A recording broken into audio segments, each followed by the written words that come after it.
I'm George Sanford. I work at Vibe Finance as a specialist advisor, helping investors and developers fund their projects. And I also co-own the Specialist Finance Academy, which helps educate resi brokers on the specialist market. I'm Francesca Gale. I am a financial planner and I focus mainly on protection and wealth. My name's Sam, I come from L&C Mortgages. Started off as case manager, did that for about a year or so, and now I've been advising for the last 6-7 years or so. I'm Ella Patel. I'm an independent financial advisor at Fidelius, and what I do every day is I help people to achieve their financial goals, specifically talking about sort of pensions, investments, tax, estate planning, that kind of thing, but it's all about people really.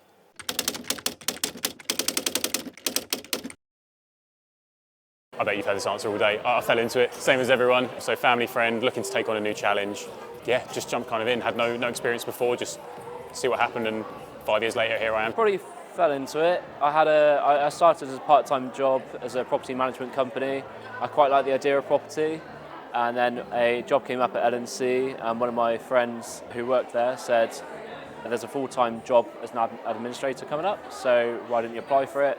And then the rest is history. So when I was younger, I always said I never want to be a financial advisor. My mum has been in the industry for many years, and so I've grown up around it. I've grown up around the terminology. I left school, had a place at university, decided, I think it was about 2 days before I was meant to start, that I didn't want to do it anymore.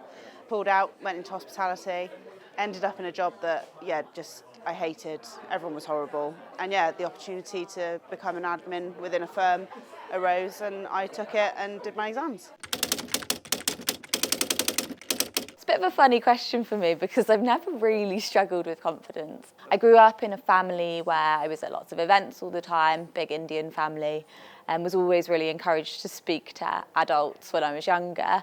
So never struggled with confidence, but I will say confidence in what I was speaking about, that took a bit more time, and I think I felt going into those conversations that I had more to prove. It's baby steps for me. I was really lucky. I worked with some great mentors who would bring me into meetings, and I'd have a part of the meeting that was mine to do, a part of the conversation that was mine to present. And I think that can be a really handy way to just get used to little bit. There's never going to be the point in time where you feel completely ready. You've just got to do it. We're all learning every day. You know, I've been doing this a while now. And every meeting, I think I learn something new. Every client is different. You never know what to expect. It's one of the scary bits about being an advisor, but it's also one of the best bits. I think I've had a couple of clients who have said, you're too young. And that's really hard to hear, because you're like, yeah, but I'm in the same position. I don't have the experience perhaps, but I am in the same position. I've done the same exams as anyone else.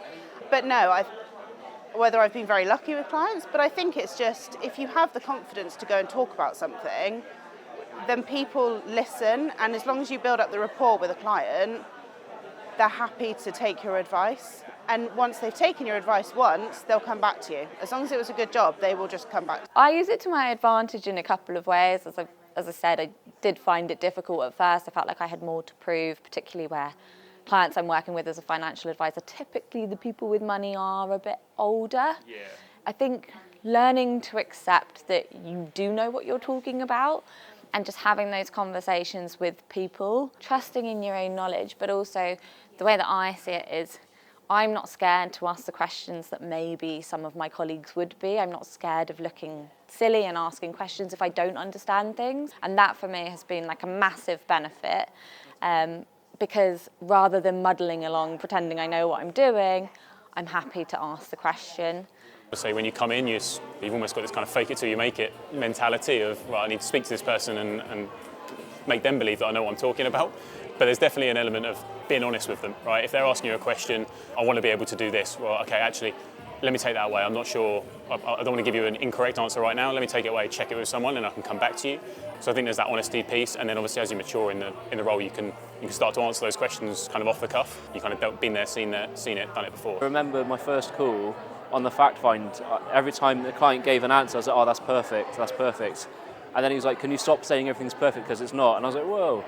And then you think like it's just repetition. The more you do, the more relaxed you get, and faking it until you're making it, and then it just becomes second nature.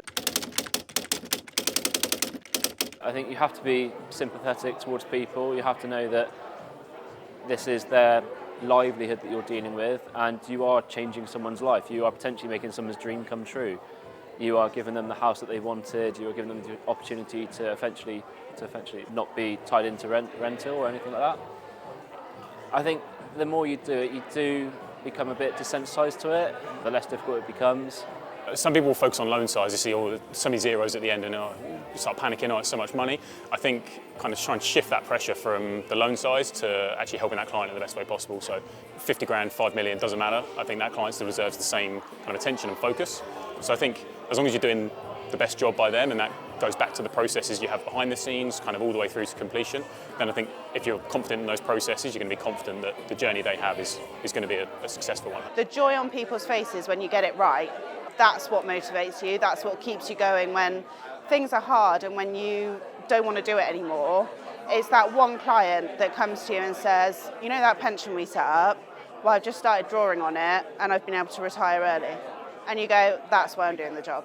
So yeah, it does weigh heavy, but it's worth it. Pensions, without a doubt. I'm trying to think now, I think I was 24 when I started advising on pensions. And I can remember talking to one of our BDMs who has been our BDM for 20 plus years, as in the firm's BDM. And I've always had a really good relationship with him. And saying, are people going to listen to me about a pension? Because I'm 24, I have no experience of paying into a pension, and I have no experience of using a pension. So are people actually going to listen to me? The amount of hours that you had to work, and for me personally would be the exams. I've never been great at exams, so there's a lot of time studying for the CMAP qualification.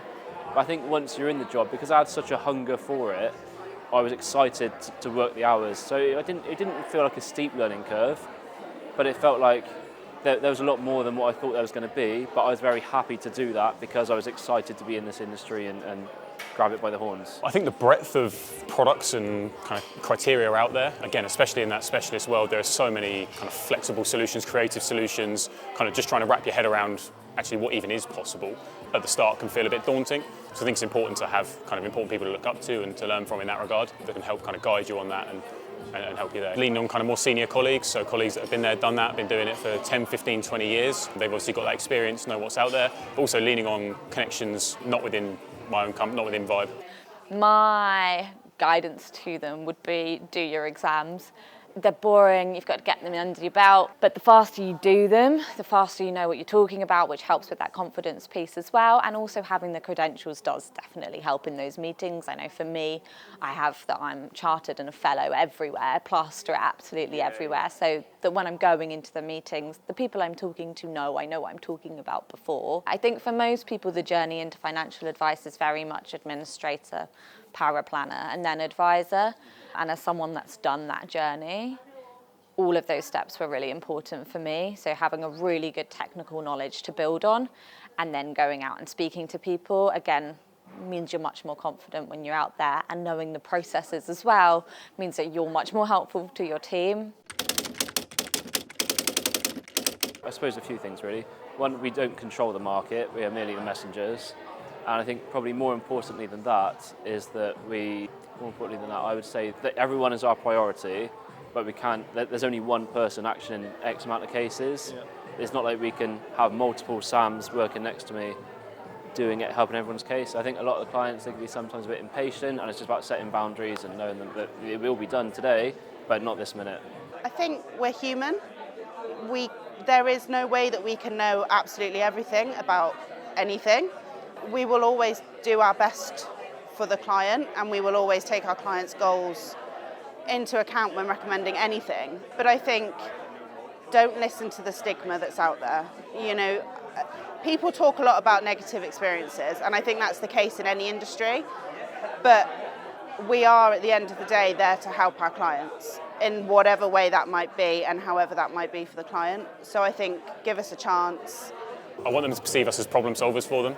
So I love it when they come to me with a problem statement rather than what they perceive the solution to be, and we can kind of help them get to that end stage. So yeah, I love it when people come to me with a problem statement. Let me put the pieces together, and then we'll have a chat about what that looks like. It might not work for them at that time, but if we can find a solution to their problem, at least they then know what's capable in the future.